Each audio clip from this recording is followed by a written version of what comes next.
Hello, Steve White, Steve White 89. Well, it's been a long time since I've had something to watch on TV.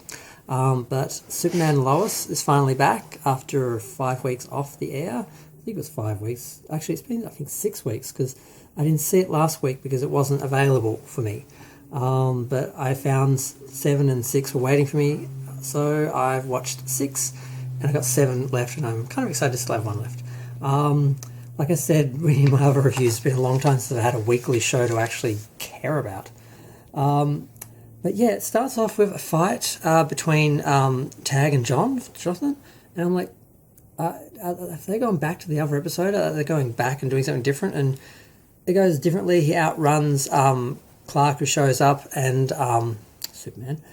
He shows up and he ends up derailing a train, and Superman ends up re-railing it, and he gets away. And I'm like, is this an alternate universe, or is this like an alternate storyline or something, or did he just get out and just come after him again, and we're just seeing it halfway through the fight? And that's what it was. So I was a bit confused for a minute there. And then we have Morgan Edge opening up the mine, and then he hires Lana as some kind of community leader, or I can't remember what the position was, but it's like a big position, and didn't offer anything to Kyle, who was the one who basically brought him there in the first place. So obviously he's just trying to get Lana in his grasp, and Kyle is too busy blowing him and praising him as some sort of Trump-like god that he can't actually see who he is, which is interesting, the way to play it.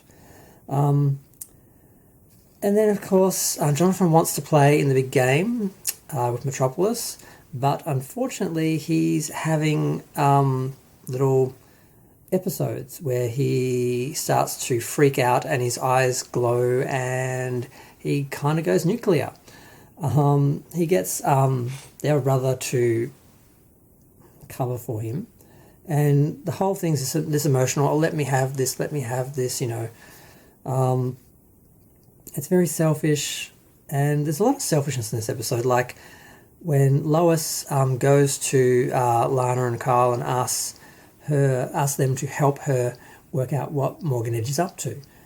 They both do the whole, he's doing a lot for us, this is helping us and people in our town, so, you know, why should we care about if he's doing something bad that could possibly hurt other people? It's all me, which is very much what your average alt-right person is like, very much just about them. So they're representing the alt-right very well in this show, the right-wing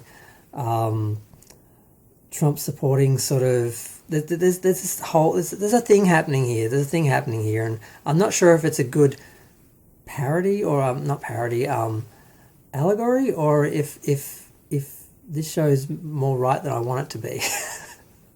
I'm noticing a few things, but I don't know. So they go to the game, and Sarah doesn't show up because she's babysitting her kid's sister. And of course, Jonathan's having problems. I'm forgetting which one's which, name-wise. The one with the superpowers, the emo brother, is he's struggling on the field, and he gets injured in like a dog pile sort of fight, and Clark ends up having to basically stick his hand in front of his face and tell him to just let it out, and he just screams and like shoots fire into Clark's hand. And then, of course, afterwards they're talking, and, you know, it all comes out that he's been having episodes for a while, and he, of course, gets upset. He has to leave because, you know, emergency, he's Superman.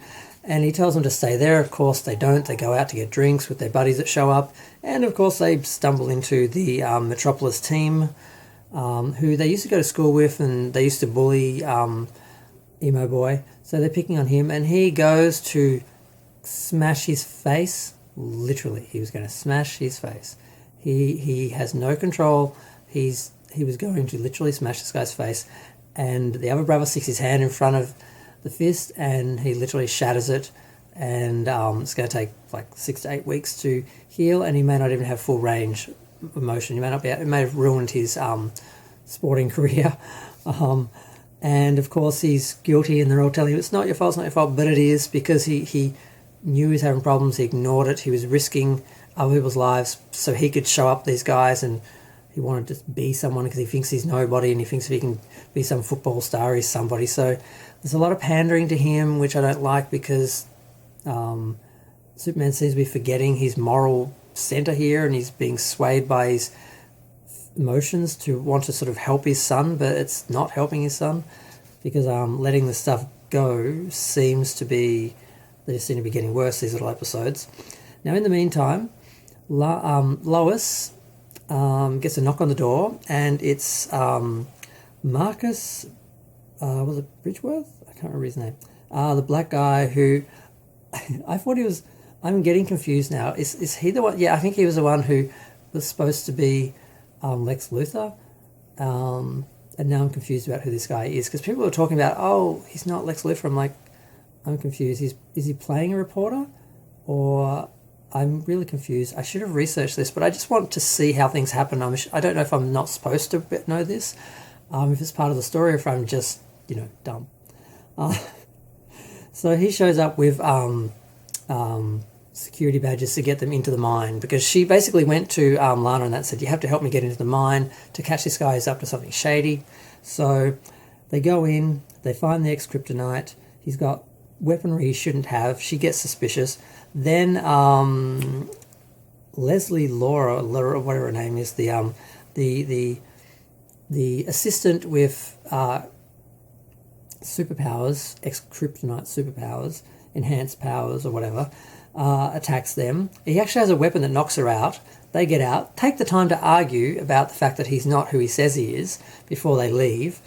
And then Lana goes, now, there's also another story, I haven't quite gone through this in order. Zach, Tag, whatever his name is, he shows up at Sarah's place. He wants to talk to her, he's desperate, he needs help, he can't control his powers, he's escaped this place who said it was supposed to help him, but really they just want to study him or contain him or whatever, because they're the army and the army are evil. She doesn't want to let him in the door because he's doing his vibrating thing, and he pushes the door in, he pushes it a bit too hard and knocks her out. He takes her to Metropolis, shows her the video of Emo Boy, and the eye lasers that blow up the keg or whatever it was that affected him in the first place. Tries to explain to her that he thinks it's something to do with him, that he caused it. But then Superman shows up, and he doesn't run right away. Superman says, I'm going to help you, I promise you. And then, of course, the army show up. They, of course, shoot first because they're the army and they're evil. And Superman gets in the way and gets shot with kryptonite. So he pulls that out, zaps it, nearly wipes them out, but doesn't, because he's controlling himself, which apparently he always has to do. Apparently he has the same issues as his son in controlling how he uses his powers and what he does and doesn't do.